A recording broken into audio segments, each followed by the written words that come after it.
Okay, ನೀವು ಹೇಳಿ ಇವಾಗ ಏನಾರ ನೀವು ನೋಡಿದ್ರೆ ನಿಮ್ಗೇನು ಅನ್ನಿಸ್ತು, ಚೆನ್ನಾಗಿದೆ ಅನ್ನಿಸ್ತಾ? ಜಸ್ಟ್ ಏನಿದು ಪ್ರೆಸ್ ಅವ್ರನ್ನ ಕ್ವಶನ್ ಕೇಳ್ತಾರೆ ಅಂತ ಬೇಜಾರು ಮಾಡ್ಕೊಂಬೇಡಿ.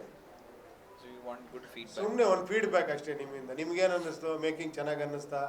ಅದರಲ್ಲೇನೋ ವಿಷಯ ಅನ್ನಿಸ್ತಾ? A country without anything in order is banana republic ಅಂತ ಆ ಥರ ಆಗೋಗಿರುತ್ತೆ. ಹಿಂಗೆಲ್ಲ ಇದ್ರೆ ಹಂಗೆ ಆಗೋಗುತ್ತೇನೋ ಒಂದು ಕಲ್ಪನೆ ಅಷ್ಟೆ. ನೋಡಿ 56 ಮಿಲಿಯನ್ ನೋಡಿ, ಅದು ಜ್ಞಾಪಕ ಇದೆ ನಿಮಗೆ. ಸೊ ಒಂದು ಆ ಕಡೆನೂ ನೋಡಿದ್ದೀರ 56 ಮಿಲಿಯನ್ ಬಾಳೆಹಣ್ಣು. ಈ ಬಾಳೆಹಣ್ಣು ಮರೆಯೋಕ್ಕಾಗಲ್ಲ ನೀವು. ಅಲ್ಲ, ಏನಂದರೆ ಟೀಸರು ಟ್ರೈಲರು ಅನ್ನೋದು ಒಂದು ರೆಗ್ಯುಲರ್ ಒಂದು ಪ್ಯಾಟರ್ನ್ ಆಗಿದೆಯಲ್ಲ, ಅದೇನು ಅನ್ನಿಸ್ತು, ಇದನ್ನು ಕಟ್ ಮಾಡಿದಾಗ ನನಗೆ ಆ ಪ್ಯಾಟರ್ನ್ ಅನಿಸ್ಲಿಲ್ಲ. ಅದು ಟೀಸರು ಟ್ರೈಲರ್ ಥರ. ಅದು ಏನಕ್ಕೆ ಟೀಸರು ಟ್ರೈಲರ್ ಇದೇ ಹೋಗ್ತಾ ಇದೆಯಲ್ಲ, ಅದಕ್ಕೊಂದು ಬೇರೆ ಹೆಸರಿಡೋಣ ಅಂದ್ಬಿಟ್ಟು ವಾರ್ನರ್ ಅಂತ ಬಂತಿದ್ದು. ಆಮೇಲೆ ಇದು ಹಂಗೆ ಇತ್ತಲ್ಲ, ಸಬ್ಜೆಕ್ಟು ಆ ಥರ ಇದ್ದಿದ್ದರಿಂದ ಸೊ ವಾರ್ನಿಂಗ್ ಕೊಡೋನು ಆ ಥರ ವಾರ್ನರ್ ಅದಕ್ಕೋಸ್ಕರ ಇಟ್ವಿ ಅಷ್ಟೇ. ಮಾಡಿಲ್ಲ ಅಂದರೆ ಯಾಕೆ ಮಾಡಿಲ್ಲ ಅಂತೀರಾ, ಮಾಡಿದ್ರೆ ಯಾಕೆ ಇವಾಗ ಮಾಡ್ತಾ ಇದ್ದೀರ?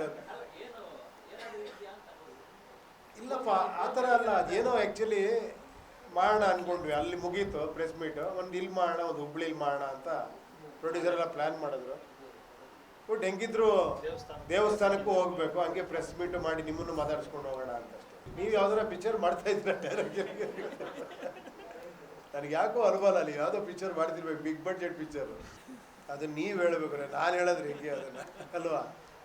ಅದು ನೀವು ನೋಡ್ರ ಮೇಲೆ ನೀವು ಹೇಳ್ತೀರಾ. ಆ್ಯಕ್ಚುಲಿ ಇದು ಇನ್ನೂ ಟೈಮ್ಲೆಸ್ ಸಿನಿಮಾನಪ್ಪ ಅಂತ ನೀವು ಹೇಳ್ತೀರಾ.